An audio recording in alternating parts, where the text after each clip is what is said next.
सुने कहानी की इस श्रृंखला में आज हम आपके लिए लेकर आए हैं कहानी छोटी चींटी की बड़ी दावत। ये कहानी लिखी है कुसुमलता सिंह ने और इसका इलस्ट्रेशन यानी चित्रांकन किया है इरशाद कप्तान ने। और ये कहानी की किताब भी नेशनल बुक ट्रस्ट द्वारा प्रकाशित हुई है। तो सुने छोटी चींटी की बड़ी दावत। इस साल भी सावन भादो सूखे निकल गए। सावन भादो यानी रेनी सीजन, जुलाई अगस्त का महीना। इस साल भी सावन भादो सूखे निकल गए। पिछली बार भी बादल देखने को आंखें तरस गई थीं। अब तो जंगल में हरियाली खत्म हो गई। परेशान पशु पक्षी आसमान की ओर देखते और कहते, काले बादल जल्दी आओ, पानी तुम बरसाओ। पर पानी नहीं बरसा तो नहीं बरसा। जंगल के जानवर भूख प्यास से बेहाल हो रहे थे। सभी जानवर इकट्ठा हुए और शेर राजा के पास पहुंचे। महाराज, आप तो जानते ही हैं, इस साल भी पानी नहीं बरसा। इस अकाल की स्थिति में हमारे खाने के लिए कुछ नहीं रह गया है। हमारे बच्चे भूखे प्यासे हैं, क्या करें? सभी पक्षी तो उड़ गए, हम कहाँ जाएं? और महाराज हैं आप, हमारे लिए भी कुछ प्रबंध करें। सभी जानवर रोने बिलखने लगे। शेर राजा बड़ी देर तक सोचता रहा, फिर बोला, धरती के ऊपर तो अब कुछ बचा नहीं है।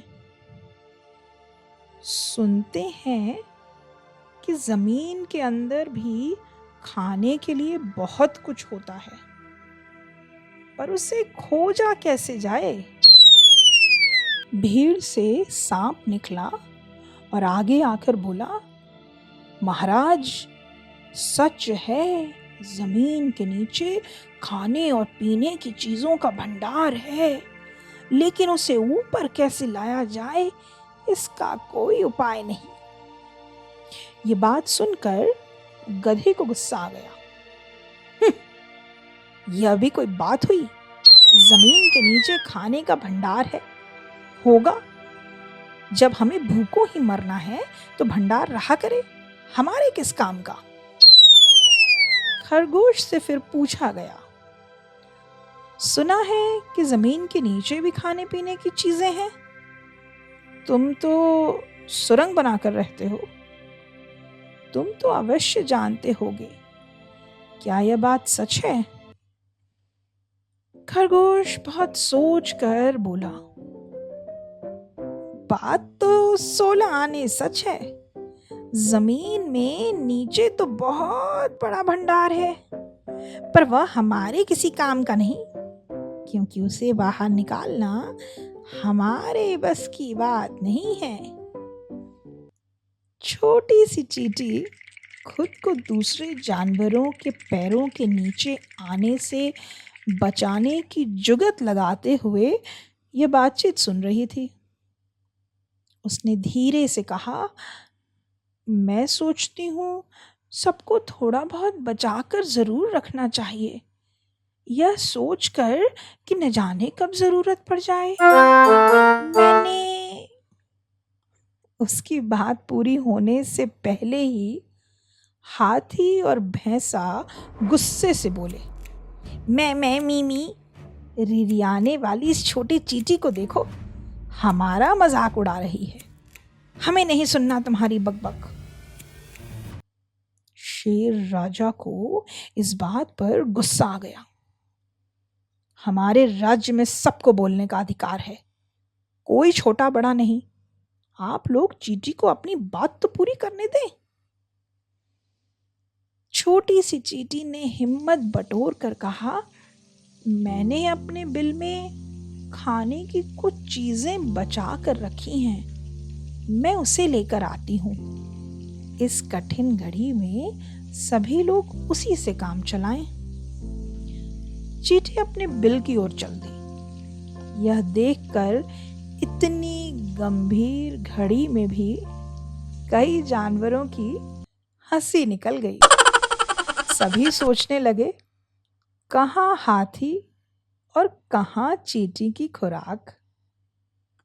कुछ ही देर में चींटी आई और 4 दाने ले आई। हाथी ने 4 दाने देखे तो चिंघाड़ कर बोला, ओ चींटी, इन 2-4 दानों से जंगल के सब जानवरों का पेट भरना चाहती हो? शेर राजा ने एक बार फिर गुस्से से कहा, हाथी जी, आप बेवजह गुस्सा कर रहे हैं। यह तो सोचो कि इस नन्ही सी चींटी ने अपने लिए जो कुछ बचा कर रखा था वह ले आई, और तुम हो कि उल्टा सीधा कह रहे हो। शेर की बात सुनकर चींटी बोली, महाराज, हम सभी चींटियों ने जो कुछ भी अपने बुरे दिनों के लिए बचा कर रखा था वह कुछ ही देर में आपके सामने हाजिर हो जाएगा। और यह क्या? देखते ही देखते हजारों चींटियां कतार बनाकर अपने अपने बिलों के अंदर से खाने की चीजें बाहर निकाल कर ढेर लगाने लगी। वहां तो खाने का पहाड़ खड़ा हो गया। यह देखकर सभी हैरान हो गए। सबको भूख लगी थी। जानवरों ने छक कर दावत उड़ाई। कई दिनों के बाद भरपेट खाना मिल पाया था। जैसे ही जानवर अपने अपने घर की ओर जाने लगे, शेर बोला, दोस्तों, आप सभी को चींटियों का धन्यवाद देना चाहिए जिन्होंने मुसीबत में आपकी मदद की। आप सब मुझसे वादा करो कि कभी भी किसी चींटी को जानबूझकर पैर से नहीं दबाओगे। सभी जानवरों ने यह शपथ ली। आकाश के बादलों ने चींटियों का परिश्रम और दान देखा, जानवरों की परेशानी देखी।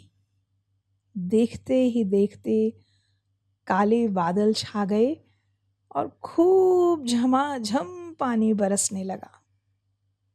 तभी तो कहा जाता है, जब झुंड की झुंड चींटियां अपने बिलों से बाहर निकलने लगें तो पानी बरसने वाला होता है।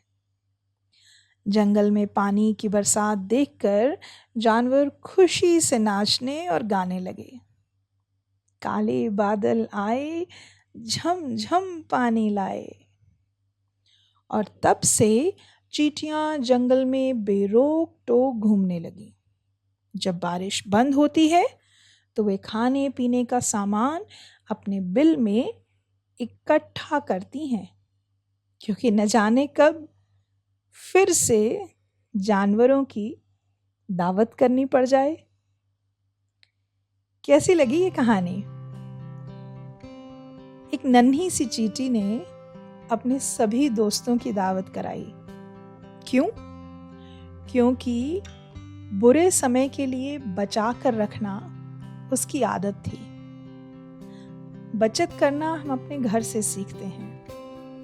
अपने मम्मी पापा, अपने दादा दादी से इस बारे में ज़रूर सीखें। उनसे बात करें और समझें कि कैसे उन्होंने अलग अलग जगहों पर अपने जीवन में बचत की।